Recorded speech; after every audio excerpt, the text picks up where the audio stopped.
Have you ever stopped to wonder how a massive global company, one with, say, 1 million employees in 50 different countries, manages to not get sued into oblivion every single day? Well, today, we're diving into the complex, super high-stakes world of corporate compliance. It's the invisible system designed to keep the giants of industry from stumbling. I mean, seriously, just think about that for a second. A big corporation is juggling this insane web of laws, regulations, and standards, and are all changing all the time. So how on earth do they even begin to keep track of it all, let alone make sure they're following every single rule? Because when compliance fails, even in a small way, the consequences hit fast. Take this case with Cloudtail India. Now, a 1 lakh rupee fine, that's about $1,200 might seem like pocket change for a big company, right? But the real damage isn't the fine, it's the public record. Now, every investor, every potential partner, and every single customer knows they sold unsafe products, and that's a trust problem that's way, way harder to fix than paying a small fine. Okay, so let's get a real sense of the scale here. Just how big is this challenge? We're about to walk into the legal minefield that modern companies have to navigate pretty much every single day. And look, this is just a tiny snapshot of that legal landscape. We're talking about everything from local labor laws in one city, to data privacy rules that cover an entire continent, to international trade sanctions that can literally shift overnight. It's a complex, ever-growing minefield, and trying to get through it without a dedicated system? Yeah, that's pretty much impossible. So, how do you cross that minefield safely? Well, you need a map. You need a strategy. And that's exactly where the solution comes in, the Corporate Compliance Framework. Now, try not to think of it as some boring department, but more like the company's strategic health and safety system. The official definition is pretty straightforward, but the key words here are system and reduce the risk. See, a good compliance framework isn't about having a team of lawyers on speed dial for after you get sued. It's all about building a system that anticipates risks. So, for example, before a new product launch, the compliance team would already have a checklist of all the relevant safety and marketing rules to make sure everything is totally by the book from day one. It's proactive. And what's really cool is how this framework takes all that chaos and turns it into an orderly process. It basically runs on this simple 4-step cycle. First, you identify every single rule that applies to you. Then you assign a specific person or team to own that rule. Next, you make sure everyone knows what they're supposed to do. That's awareness. And finally, you track it all and report on how you're doing. It's this continuous loop of vigilance. And why go through all this trouble? Well, because the consequences of getting it wrong are huge, and they come in different flavors. It's not just about the legal effect, the fines and penalties. Non-compliance can have a massive financial effect when your share price tanks, a huge reputational effect when customers lose trust, and even a direct business effect, like a factory getting shut down for violations.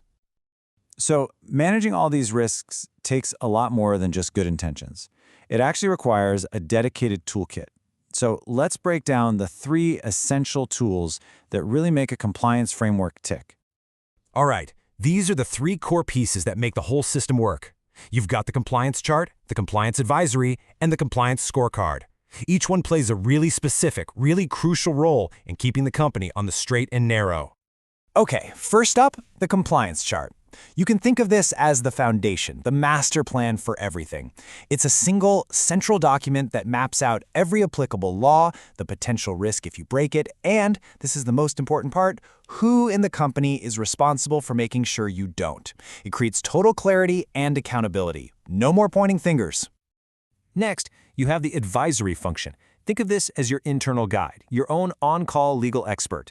So when a team has a question about some complicated regulation, the advisory is there to give them clear advice on how to follow the law and to warn them about what happens if they don't.